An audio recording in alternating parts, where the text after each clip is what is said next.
Pete, can you hear for streaming? Can you hear this little mic? Test 1, 2. Pete? Yeah. Here. Okay, great. Okay, so you'll notice there's Ethernet on the cables, but apparently it's not shown. It's just it's to make you feel jealous. Do it just to torture yourself. I'll pass on to Mark. Thank you for coming and enjoy.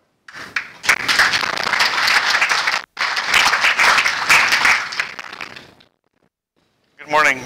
My name's Mark Fearer, and can you hear me, or do I need to hold the microphone? Great, great. So again, thank you to Ridgeline for enabling us this facility. Greg Prisby was here earlier, and we were counting. We believe this is place number 11 for the group in probably 20 years, and thank you again, Ridgeline, for the continuity.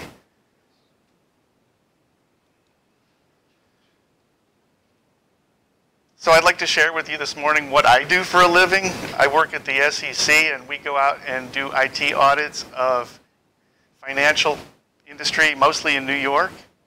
And I love my job. No 2 days are the same. And I like to, it's just enough travel not to be obnoxious. And I like to go on site and meet new people. But again, we're looking for good practices, and we trust but verify. And I'd like this to be interactive, so please, at any time, if you have a question. Otherwise, we're going to get right through this in a half an hour. So again, my name is Mark. Sure, they don't want to hear that. So again, my name is Mark. I've been with you guys on and off for a little over 10 years now. I moved to the area from Manchester, New Hampshire in 2004 to be where the work was. IT was hot in New England in the 90s, but then it went the other way after 9/11, and I kind of found myself looking, so I came down here, and I've been working for the government ever since.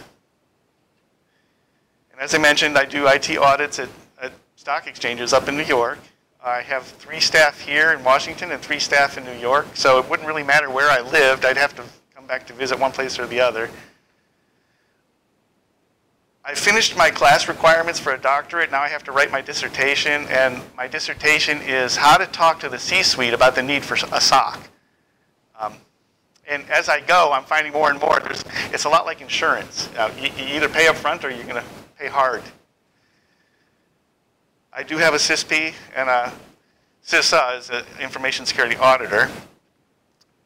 And I don't know if y'all are familiar with ASIS, but I'm working with them on authoring a standard on information security in light of the human element. So there's basically 3 types of exams we do. We do scheduled risk-based exams. Those are mostly what we do. We do sweep correspondence exams of multiple entities, but all with the same domains, the same audit. And those are from the office. We don't travel. And then there's event-driven, when something happens, and there's no way of knowing what's going to happen. But when it does, then we go out, and that's what we look for, why it happened. And I'd like to wrap it up by comparing information security with physical security. There's a lot of parallels.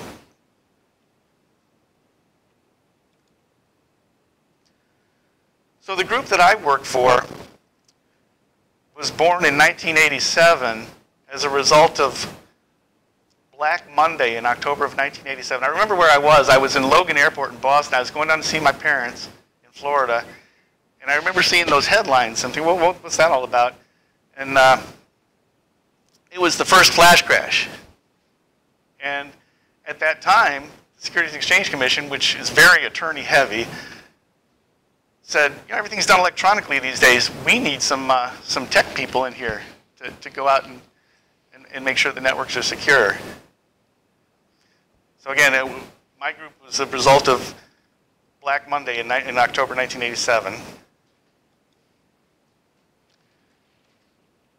We have a law that we audit against. It's called Regulation System Compliance Integrity, Regsei for short. And it wants entities to have policies and procedures, and they have to be following said policies and procedures. It wants them to have standards. We as the government can't dictate what standards they use, but and they can even write their own. but they have to have some standards, and they have to be abiding by them. And there has to be business continuity and disaster recovery. They need to be able to fail over.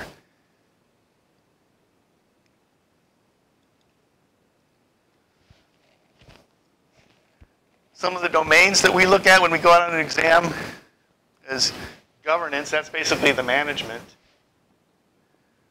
Software development, physical security, your guards, gates, guns, dogs, fences. Operating systems, that's why we're all here, including your favorite Windows. I love it. Incident response for how they handle the events when they do occur. Intrusion prevention, intrusion detection. Internal audit, we're external auditors, and there's kind of a difference between internal audit and external audit. And of course, networking.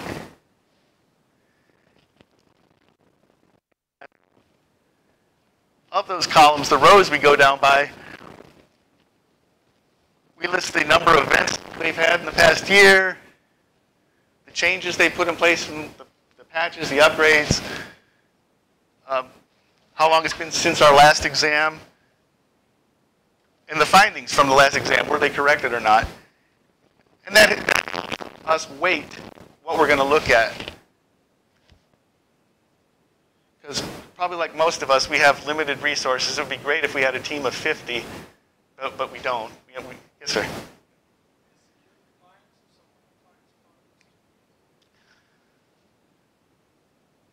Yes, I want to shy away from compliance, though, because in my opinion, compliance is a checklist that you've got something in place, whether it's good or bad.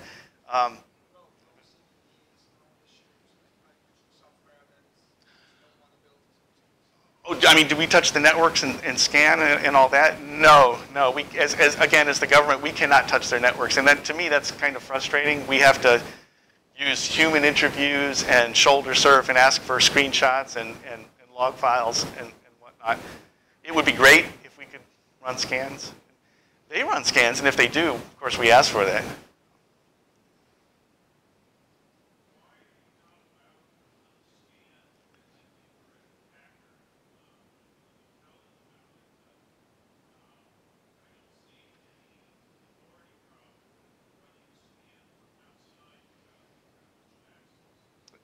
That's a great question. Can anybody offer an answer?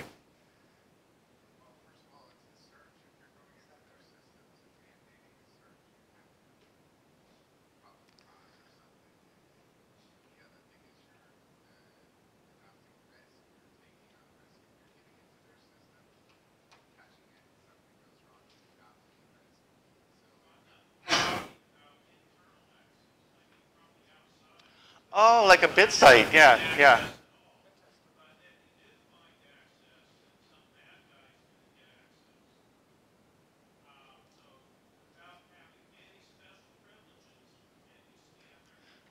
I mean, to an extent, yeah, we do use BitSite, but that's all public domain. Yeah, we don't actually attack, or we don't run scans against their routers or anything.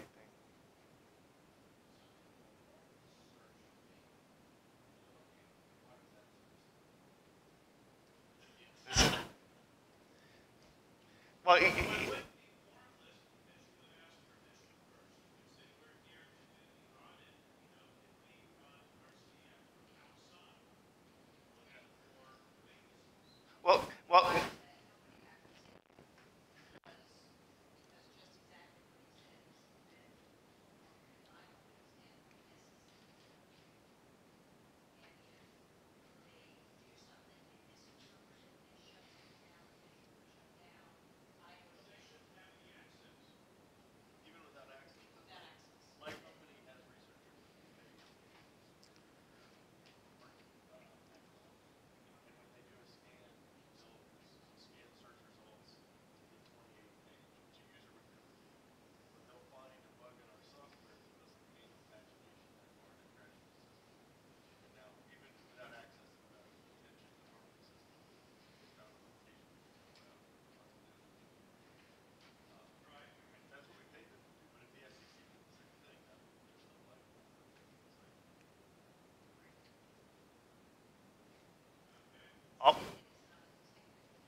all great things. And Mike, I think he said two things. He said you'd be introducing risk, and you'd also be, yeah.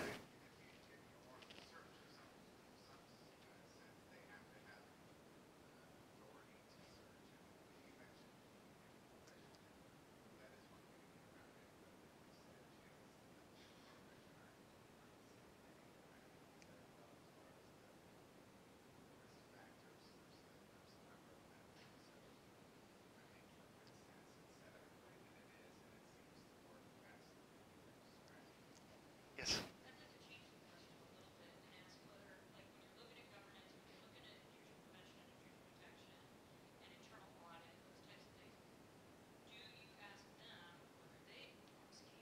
Yes, we do.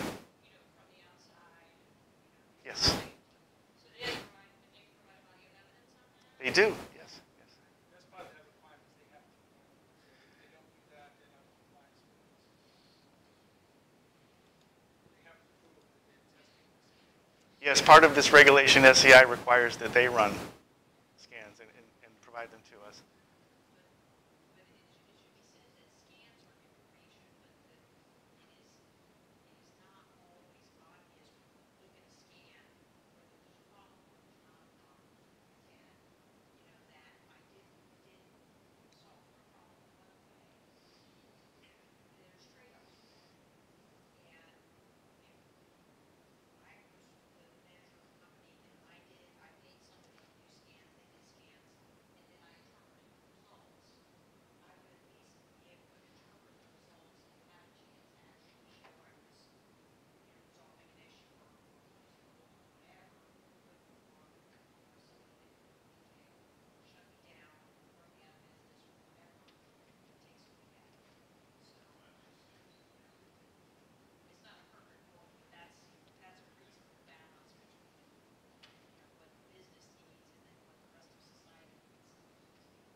All valid points. And the real reason is accountability.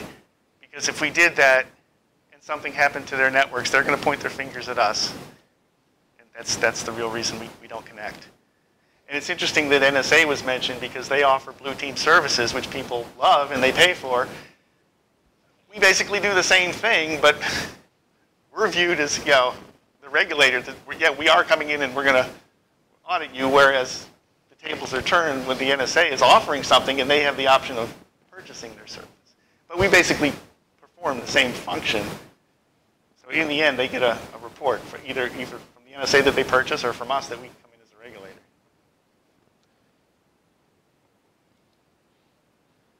So for risk-based exams, part of prepping for them is we ask for advanced documents. Some of them, some examples are organizational charts. Are they using enterprise risk management, access control lists, VLANs, all sorts of advanced docs. And it's about 3 months out, we start studying those, and that arms us with a whole bunch of questions to ask on site. Because it's kind of annoying for them and embarrassing for us if we don't read what they provide in advance and we show up on site and ask the questions that we should know because they've already provided.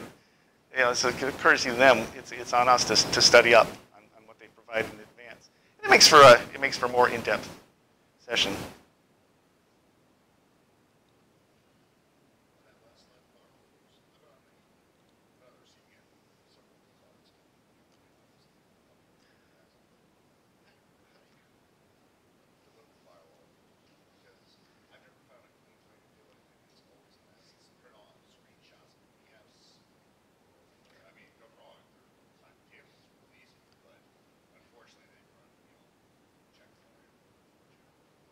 Right. No, it's all manual, it's all human, and yeah, it takes some time. That's why I emphasize it's on us to study up, because if we're lazy and we don't, then we show up on site and ask questions that we should already know because they provided these documents, then yeah. Then, yeah. Right.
Okay, to answer your question, I mean, we study the advanced docs to prepare for a conversation when we go on site. And yeah, of course, we're not going to know it all when we go on site.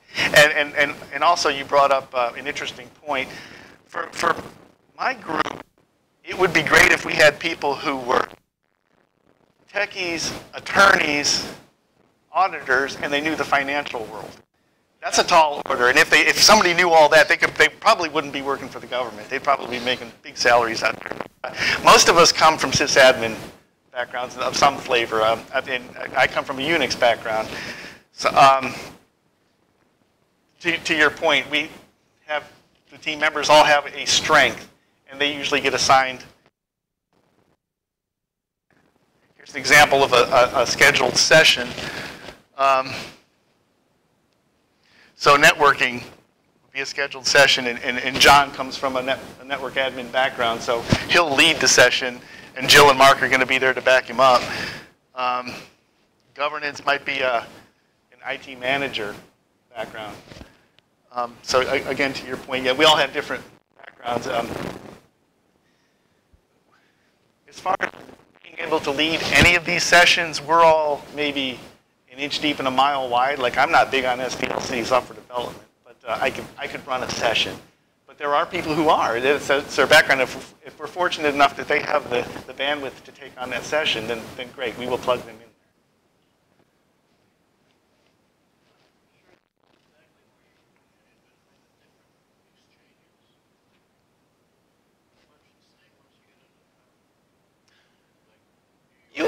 You would assume so, but they're not. Well, I mean, all IT shops are unique. So to that point, yeah, it would be nice if we could make cookie cutter work programs, but we can't. It's not a one size fits all.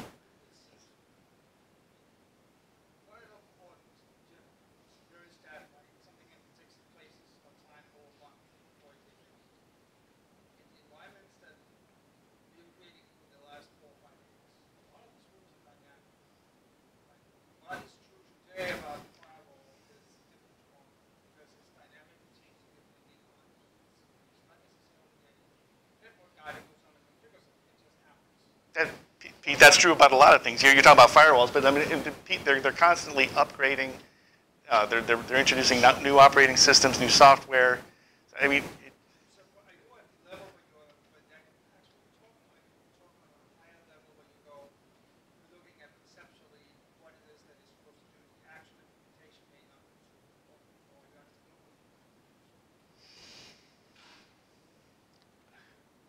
we're trying to be as granular as possible, but we're landing somewhere in between those two. Again, we will get some high-level manager for the sessions, and of course we're going to get a rosy picture. It is our right to say, well, we want to stay after hours and we want to talk to your Linux admin, and not everybody does that, but it is our right to do that, and that's where we're going to get more detail.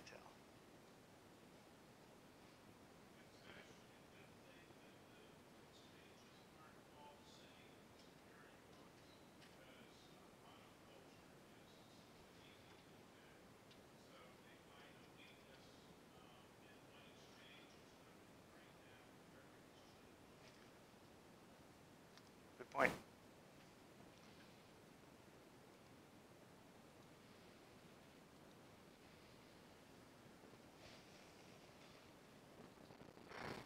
Another example of a,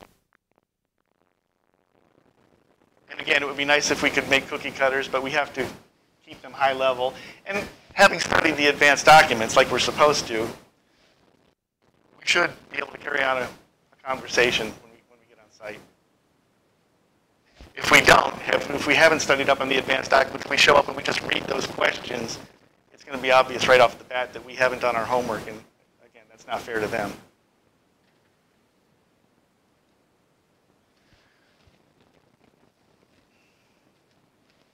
Then when we come back to the office, we analyze what we learned in the field, and we talk amongst ourselves.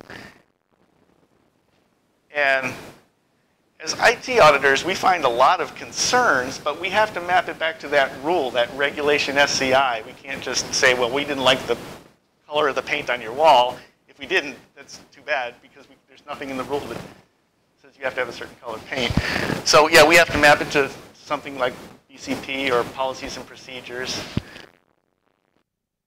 Efficiency.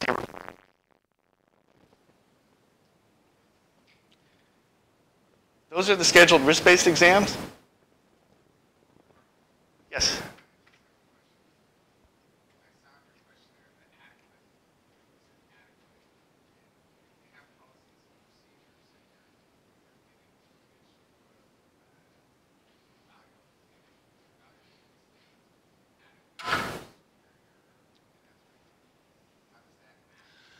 Well, this might tie into what Pete brought up earlier about compliance checks. Compliance, to me, just means, did you have something in place? Yes. Is that good or bad? Well, that's not what we're asking. We're asking, did you have something in place? So we like to go a little deeper than that.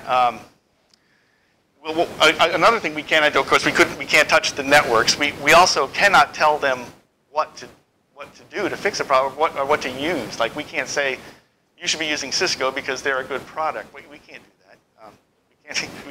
The federal government can't endorse a a product.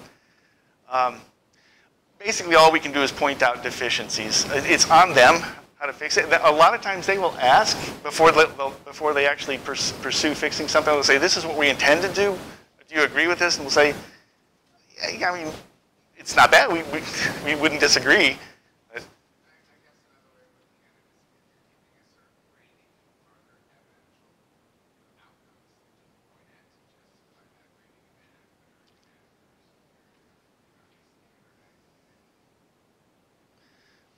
Well, you mentioned standards. Again, part of that Regsei requires a standard. Say, for example, they claim they use NIST, and they have the paperwork document and all that. Well, if we go out and we look at some of their systems and we find that doesn't quite fit into NIST, then before we write the deficiency report, we'll have more follow-on interview sessions with them. So, well, how do you think that maps to NIST? And if they can't answer it, then it becomes a deficiency. And part of that deficiency report is we actually put specifically what we saw in there. So it's not generic, it leaves them guessing. But when it comes time for them to fix it, that's where we can't say, well, we think you should use this product. We can't do that.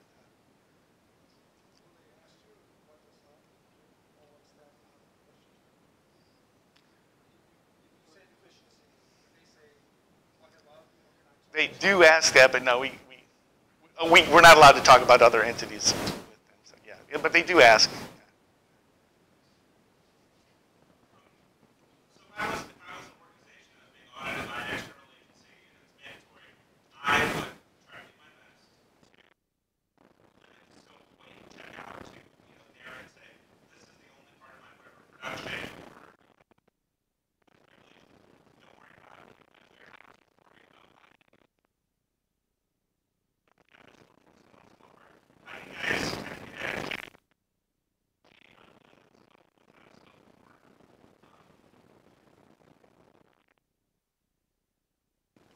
That's a very fair statement, and it's fair to them. In my experience, it's we can talk about anything under the sun while we're out there on site. It's when we come back to the office and we have to map it to Regsei. That's where it just has to be in scope. Otherwise, we wouldn't be able to write it up. I don't know if that answered your question.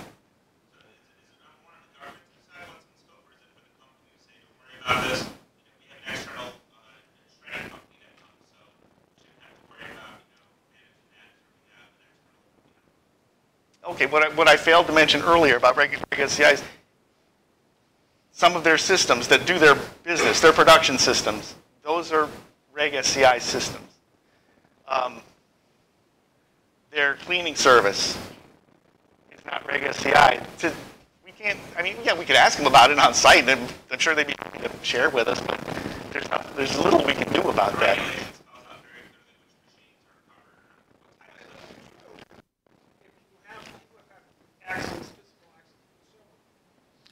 Regardless of what their role is, that's something to address. Yes, that's getting into the area.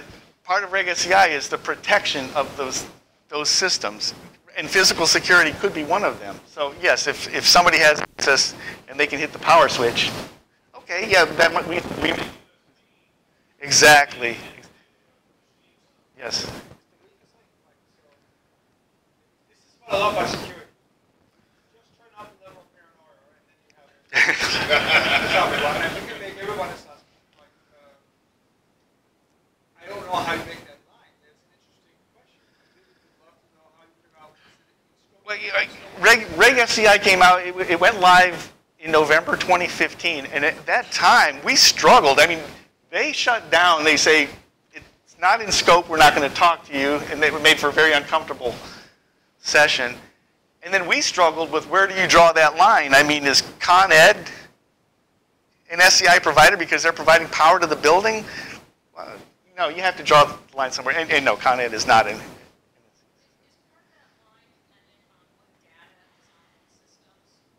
Yes. I mean, like, you know, everything from perhaps employee data, PII, compliance, whatever, so you have to load it. And is that part of the determinator of what's in scope? Okay, it was on them to classify their systems. As I said, and of course, we look at how they classified their systems, but it's on them. And it pretty much comes down to their production systems. And in our case, it's more what makes their business run. It's not so much personal, like PII. I'm just generically throwing out categories. Sure, Yeah. sure. Okay, this is where you do your core business. This is where you have that financial information. Therefore, this is within scope because that's what that is on here, and that's what's important to protect. Is it fine kind of in that manner? Yes, yes.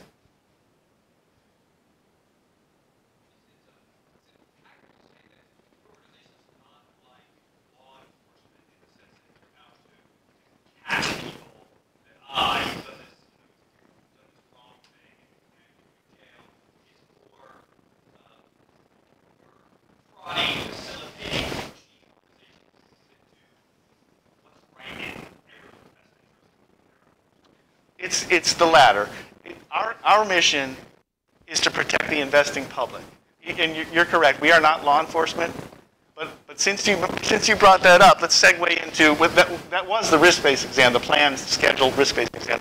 Let's go to event-driven. And there are cases where law enforcement gets involved. Again, we're not law enforcement, but there are cases where the FBI, or maybe even the NSA would get involved.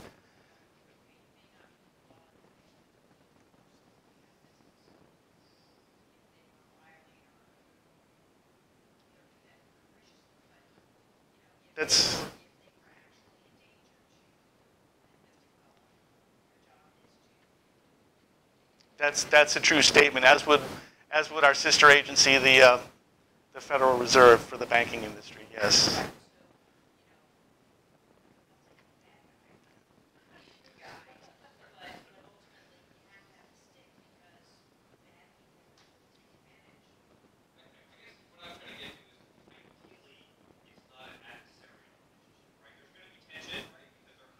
Naturally, tension. Yes.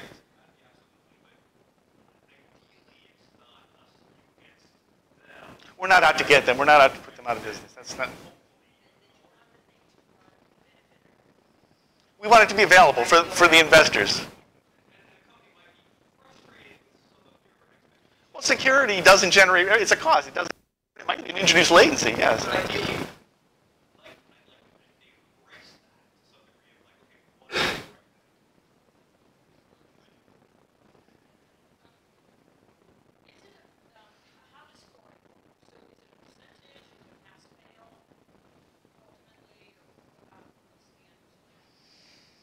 That's a great question. We don't score per se, but we do rank our findings high, medium, or low.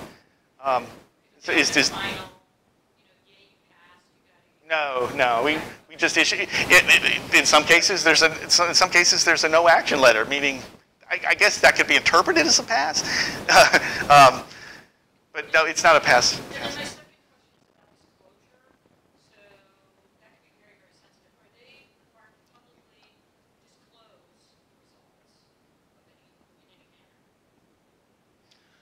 Well, yes, but they're protected by FOIA, and we too are not at liberty to share that with the public. They share it with us. They share it with the commission, but it's not public.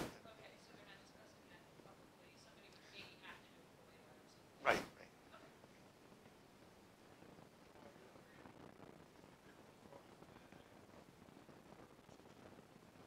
Sure, we could. Yes. And we have our own enforcement division. Yes. I haven't seen it. We have some FBI sitting in our enforcement division. Yes. Which kind of contradicts what I said earlier. We're not law enforcement, but we do have law enforcement sitting on site with us. So. I know a guy, huh? Okay, so in event-driven, pick up your newspaper, and it's the event du jour, the event of the day. On J.P. Morgan, but this is an old slide. They were victims of a breach a while ago. We're going to react to that one. We didn't see it coming, but we do plan for it. We put placeholders on our annual schedule, and we I think average 4 a year. And we react to an event. We go out and figure out what happened, why it happened, and what are you going to do about it moving forward. But information security is such a moving target, and it's such a sea.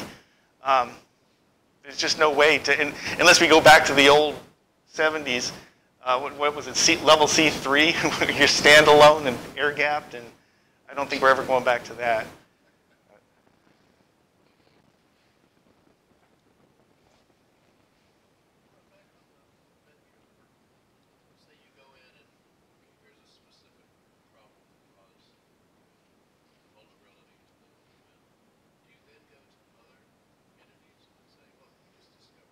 No, no. Again, we can't talk about other entities.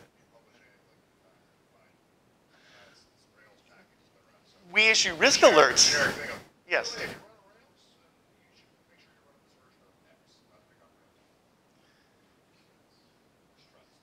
Yeah, we do issue risk alerts, but we can't identify we can't identify a JP Morgan publicly.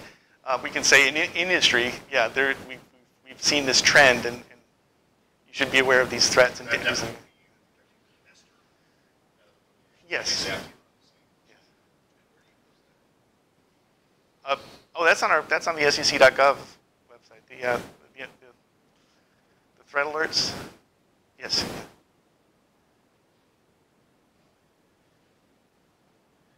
And finally, there's the sweep exams, and we're doing one of them now, where we will run these from the office, and we'll do a number of entities at the same time, and we'll do them in parallel of the same domain. That's cool internally for us because that's where we get to compare and contrast the other. We can't share it with them, but hey, this guy's doing that and that guy's doing that. But we see it internally, and that gives us some idea of industry trends.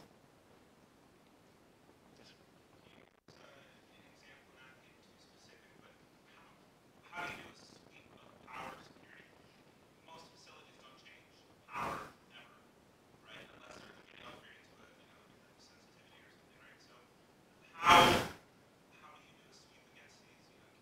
general idea? Well, I mean, I'm not an expert on data centers per se, but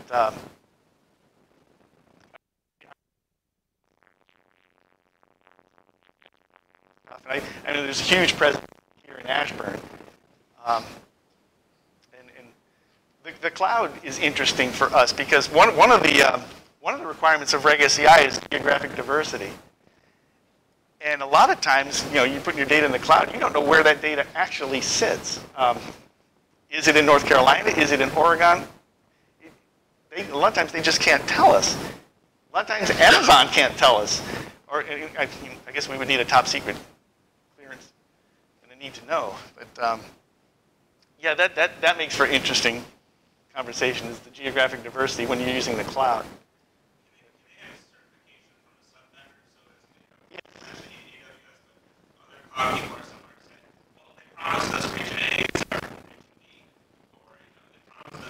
Like a service level agreement, yes.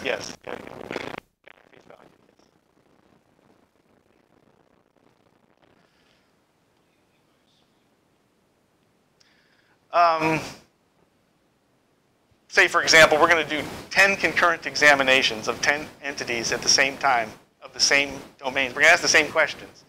That's a sweep. And when the correspondence piece means we're doing it from the office, we're not traveling out to them. No. They're providing us documents, and we're setting up phone calls and conference calls with them. But no, we never actually hammer their networks. We can't, unfortunately.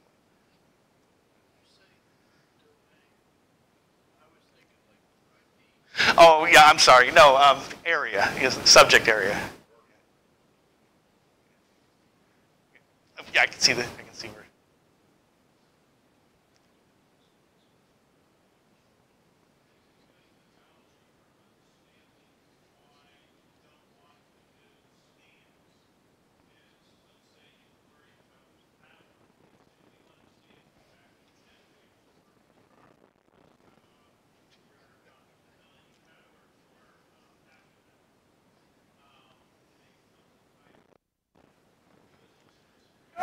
Right. I mean, there are industry tests. I mean, SIFMA does an annual, I believe in October, they do the annual failover test that everybody participates in. That's not driven by the SEC, but we know it exists, so we love to shoulder surf that one.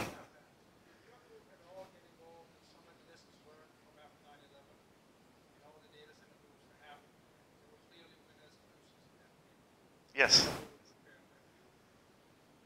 that something that you sort of have as a discussion point, or is that just an industry thing that the financial institutions between themselves and say, let's figure out best practices and work with this issue? Well, I mean, it was mentioned earlier that they're unique in their systems and topology. Yes, they are, but they're still in the same industry. They're still in the same business. So that said, I guess it's sort of like the airline industry. They're regulated too. They do what they can to be profitable, but if you look closely at the airlines, they're pretty close to one another in how they operate. Using that as an analogy of networks in the finance industry, to them, speed is the name of the game. So we require geographic diversity, but they're going to the least amount they possibly can, so they don't introduce latency. They're not going to set up a data center in Oklahoma. They have to go miles and miles to execute a trade.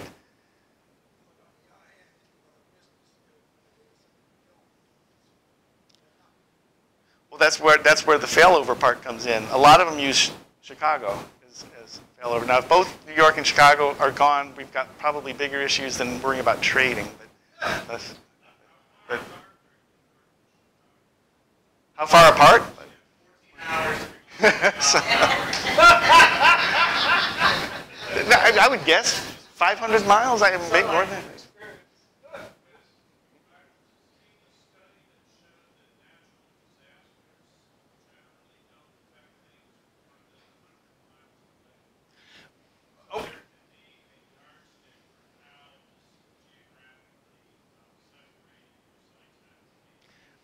Good point, because it was mentioned earlier about data centers. Well, power grids on the East Coast are largely the same, but when you start talking about Chicago, that's likely a different power grid.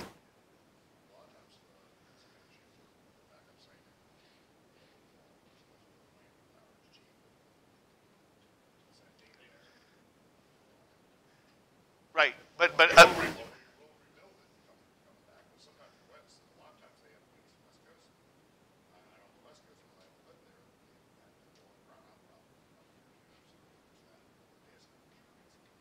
But again, they're watching, what the competitors are all watching each other. If the majority of them were in Oklahoma, sure, everybody would be on board with that. But I don't think anybody's going to be a pioneer and go further away, just for the latency's sake.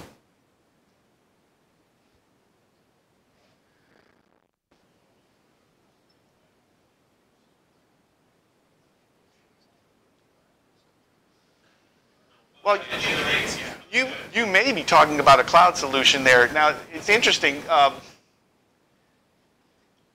Cloud is used for more like back-end office stuff, not so much the trading infrastructure.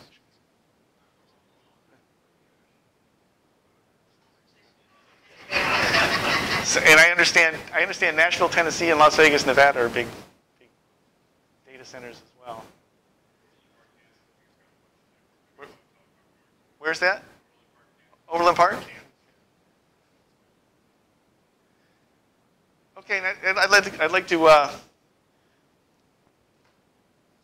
do the final part of my presentation is comparing physical security with information security and the parallels that I see in them. And it's basically all about protecting the keys to the kingdom.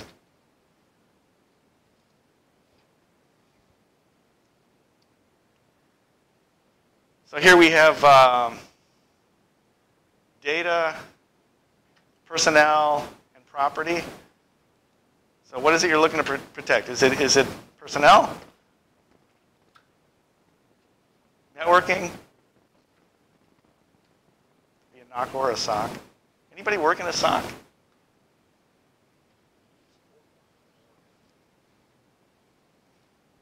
And of course the physical security.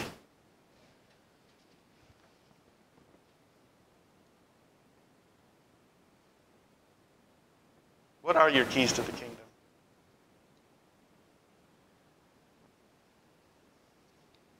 So whoever got away with NSA's toolkit, that was more of an impact than the WannaCry server message block.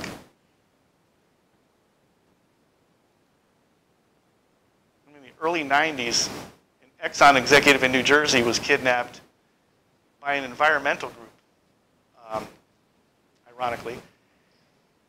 And they had demands, and they locked him into a storage unit, and after a few days without his medications, he suffocated and died. I don't know that that group ever got what they demanded, but I believe it was a husband and wife team went to jail.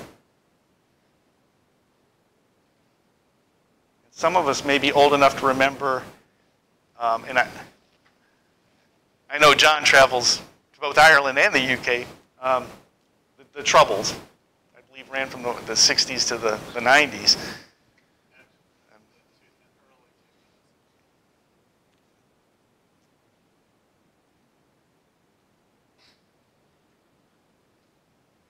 So there's the impact analysis.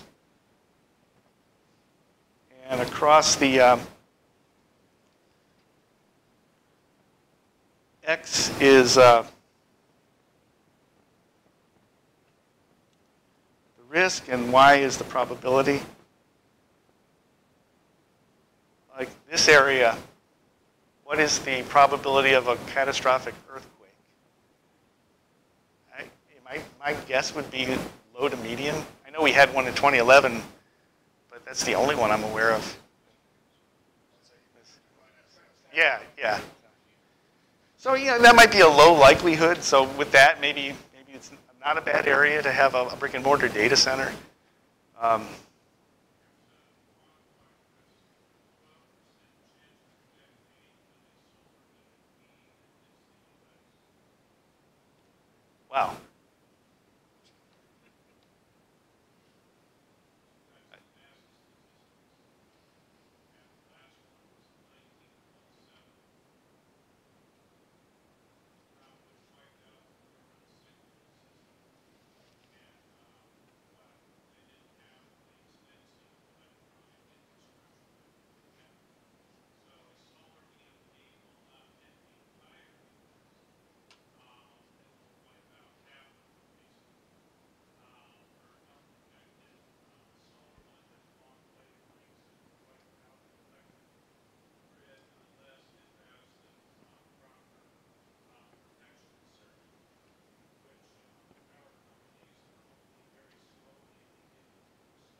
That's interesting, and I'm guessing railroads in the 20s were probably like the internet today in importance.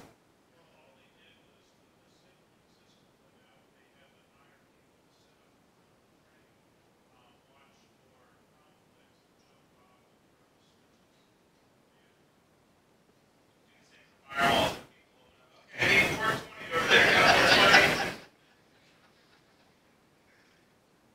guess.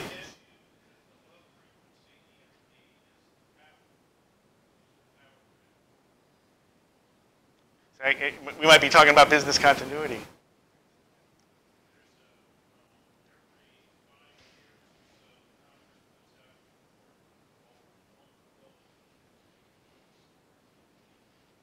And you say that's NASA?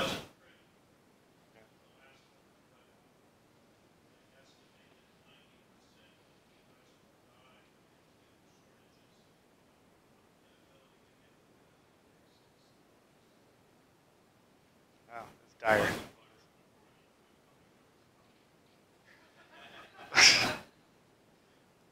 Well, now we can 3D print things. Again, more analogies between physical and networking. A gate could be construed as a firewall. It looks like it, doesn't it?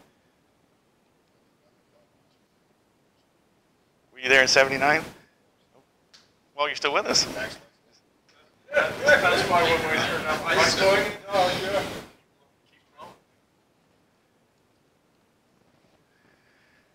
Okay. Snowden, Hassan, Manning. What are one of the things they have in common? He's Chelsea now, but exactly. Yes, the insider threat. Thank you. Awareness training. Statistics show that they're actually very effective. I think they're kind of amusing myself, and a lot of people just click right through them, but the statistics show that they are effective. What I enjoy is security. The last company I worked for, we had to do a security link online every month for computer security, yet it required Flash. What the hell? And in that contract, it says turn off Flash. Yeah. It's like, wait, that's oxymoron there. You can't have it. And John, don't think I haven't noticed that you put a thumb drive in my computer to do your introduction. But I trust you. Huh? That's silly. Just before.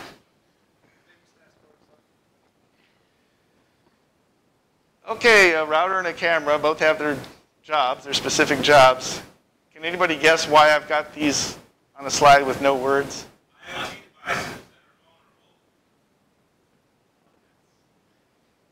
Yes, yes, but wait, more specifically, where am I going with this? Yeah? Wireless. Well, okay, let me ask, what happens if I just take either one of these out of the box and plug them in? Bingo. A simple Google search. A simple Google search, and here's all the admin passwords. A lot of people don't change them. And there's a lot of news articles about people hacking into the boardroom and aiming the camera and eavesdropping. And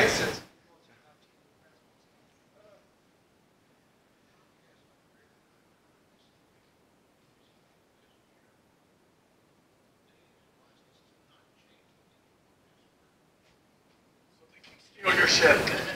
okay. Sorry.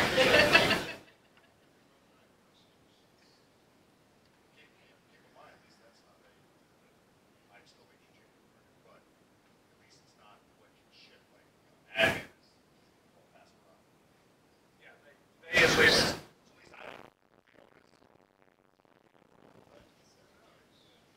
Although it is on the sticker on the router itself. There's a physical. A lot of times you look at the MAC address or the password first. Yeah.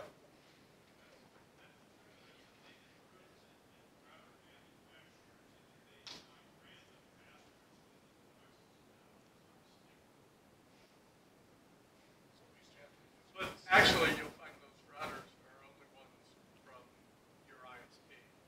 You won't find it when you walk into Walmart.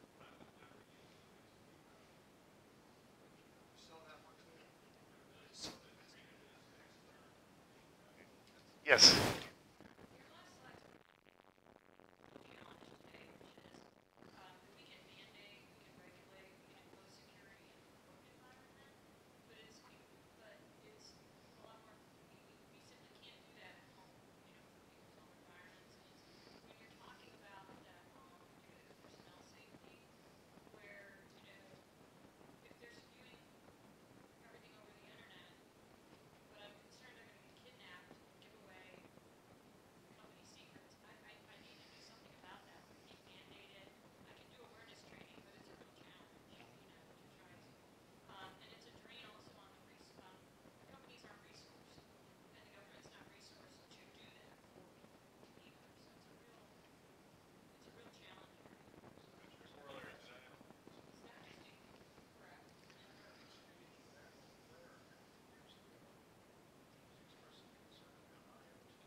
Well, I have to say, I am so pleasantly surprised now with y'all. I wasn't sure how this presentation was going to go to a Linux group, because to me, I thought, well, okay, you guys are more interested in getting it to work, getting it done.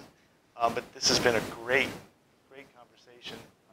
Yeah, thanks for all the questions. I think we're all working in environments where we have to Yeah.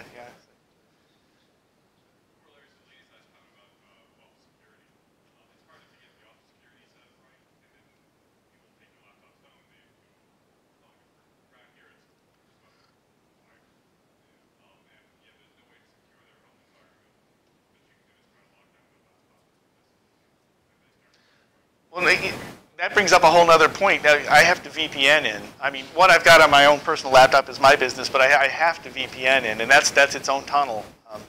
I mean, I can't copy something locally. I can't print locally, so there's some controls in place there.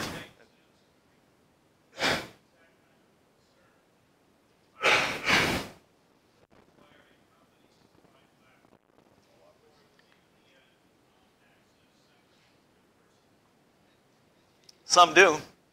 Now you get the business side of it. What are the benefits and cost trade-offs?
Yeah.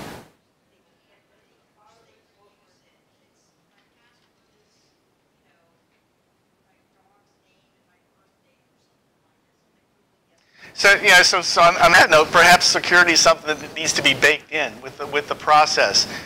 It can't be bolted on after the fact. Otherwise, we're going to be going through TSA checkpoints to get into the Sheraton, and who wants that?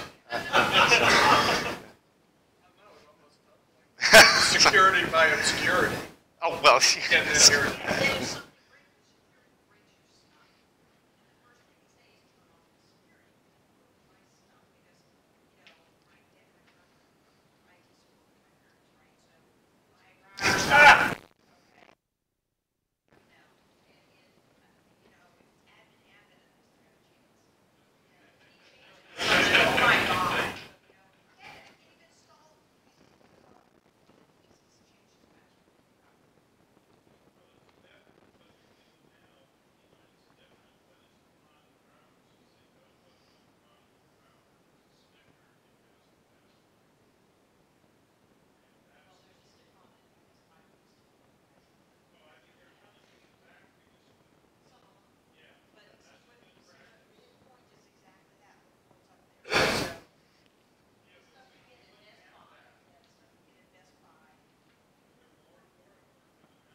You need a question?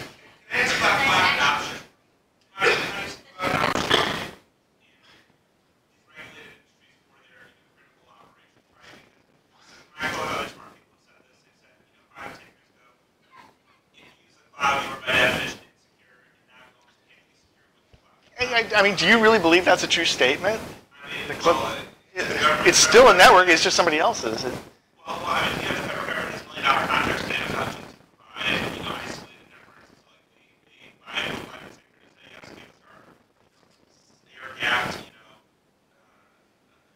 No, maybe you're transferring the risk, but you can't transfer the accountability.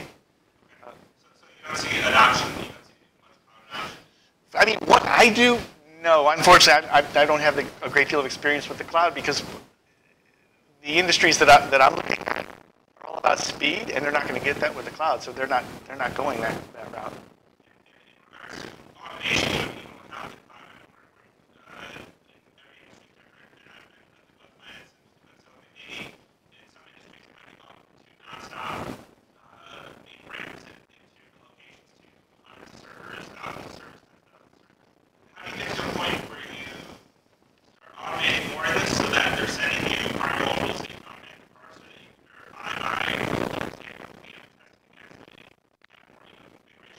VMs are another thing, like the cloud. They just, I mean, obviously they're going to use human resources.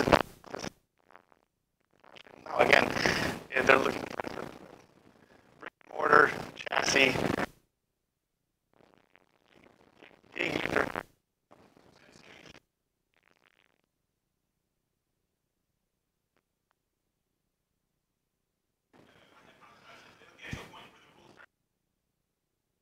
Well, that sort of touches on what I mentioned earlier about the requirement for geographic diversity, and how do you prove that in the cloud? I guess you have to depend on the service level agreement at that point, a contract.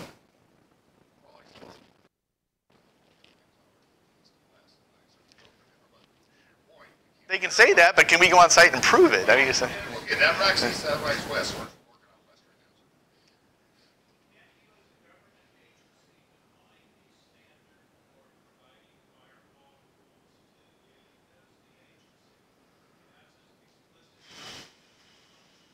the government does, yeah, like FedRAMP and all that, but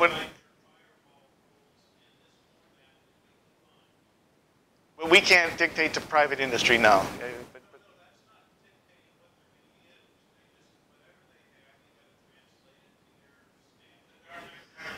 Yeah, that's a slippery slope. I mean, I'm a government employee, and I've been breached. I've got credit monitoring because, yeah, so.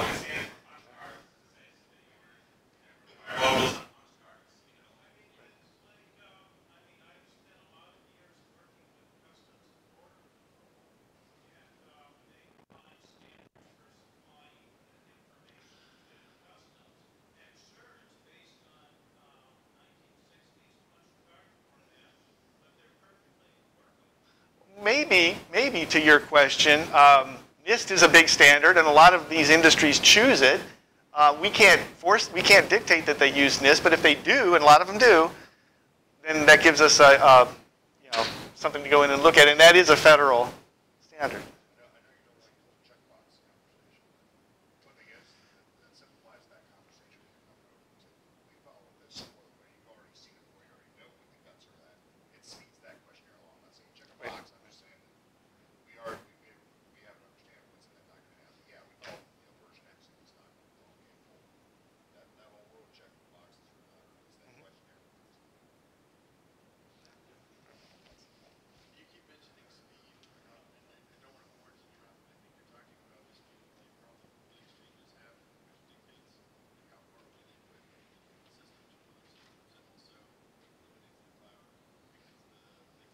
Somebody who knows the financial industry. Are you talking about speed bumps?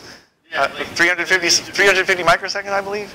They need to be as close to the physical servers for the exchange. I would highly recommend, it's fascinating. I think anybody in this room would love it. And probably half the room has read it, Flash Boys from 2012. Fascinating, and it touches on that subject about the bad guys figured out that there's latencies, so they can the high frequency trading. Yeah, Flash Boys.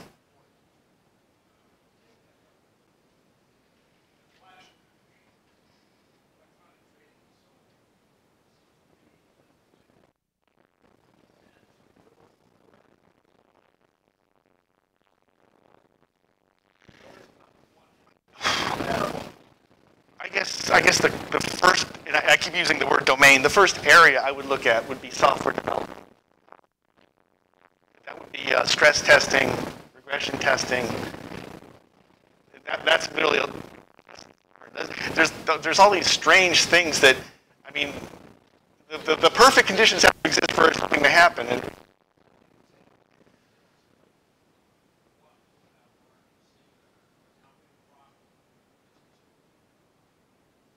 again, I can't give a specific, but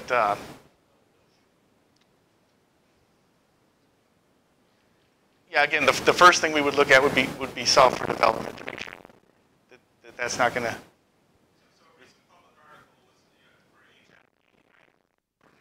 something along those lines. You said it. You said it. I didn't. So they were a large HFT firm, and allegedly they pushed some bad code. This is bad for the consumer, but pretty much they got to the point where they lost millions of dollars within a few minutes because they messed up some HFT code. And I don't really think it's not hard at all. By accident, you can stop it, and you can say, "Whoops, we made a mistake," and get like undo, get out of jail card. Well, I mean, so you bring up a great point. So let me ask the group this. I mean, what do you think about developer segregation of duties, and how do you push things into production? Do you do it on weekends? Do you do it after hours? How do you test it? How do you have a method to back out?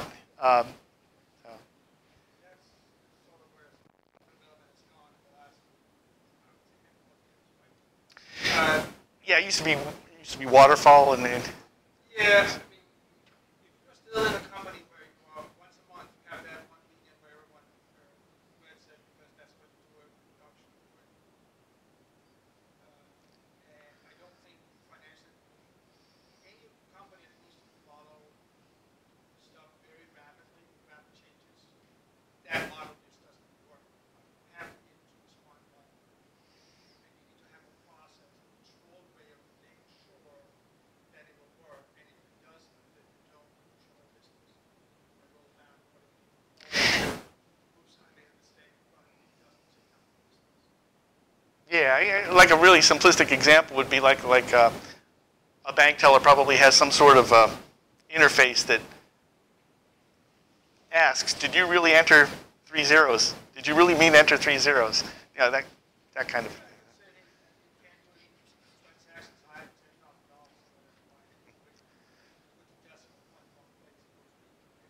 Yeah, but it was brought up earlier, what happened, and I believe that was 2012, 2013. And once they're in the system, now we're talking about the life cycle of the trade. They got into the system and they made it to the clearing. Right. Exactly, it affects the market. Yeah, it's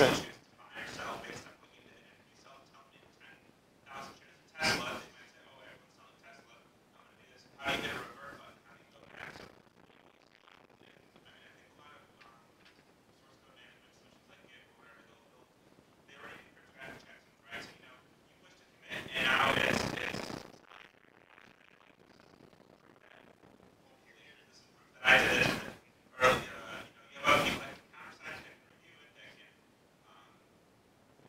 think attached towards hardware that are TSMs or security modules that say the cryptographic magic lives in this chip, whatever it is, whether it's a TCAM in your laptop or it's in the data center, it's in the cloud, and they have other signing mechanisms to require people to sign in before you commit or into separate groups to help distribute that. Right? I mean, the cloud stack is looking forward, and they meet a lot of those FedRAMP high standards. Yeah, I mean, but that most recent conversation you were having, it was, in the end, it was sad because people lost their jobs, they lost their fortunes, they couldn't retire, and again, that's our mission. There's a lot of talk that HFT trading doesn't benefit anybody but HFT traders, and some economists have got to say, hey, I wonder if we can stop this and send this trading every 15 seconds. But getting back to technology, this is a technology forum. That's going to change this. We don't care about speed of light anymore. It doesn't matter where data centers anywhere. Do you think that will help? Improve cloud adoption is something that we're going to go forward.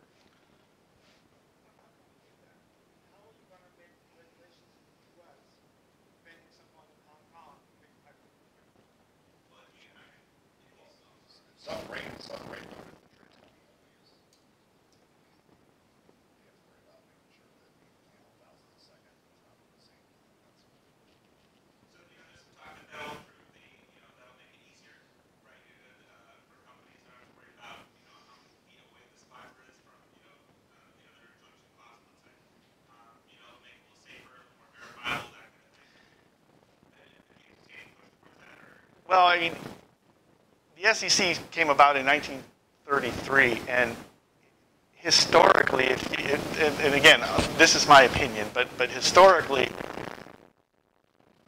every time to correct a problem, it introduces opportunity for the bad guys in another area. And the Flash Boys was a result of probably a 2006 regulation that was put in place. So every time something is corrected, it creates an opportunity elsewhere. So yes, Steve, I guess part of an SDLC question, what else would need to be considered?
For whatever reason, this has reminded me of another environmental factor to consider is I'm a regulator.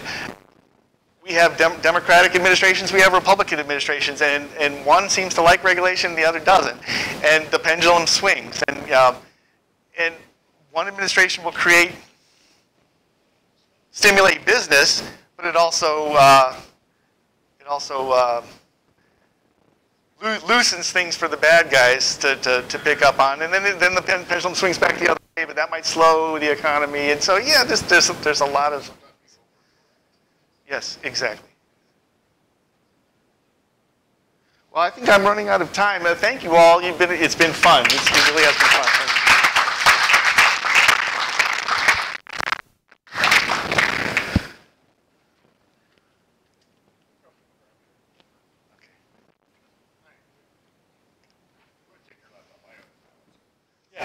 Here's the I've already installed here's the illustrious thumb drive. Yeah, I've already put what I need to on.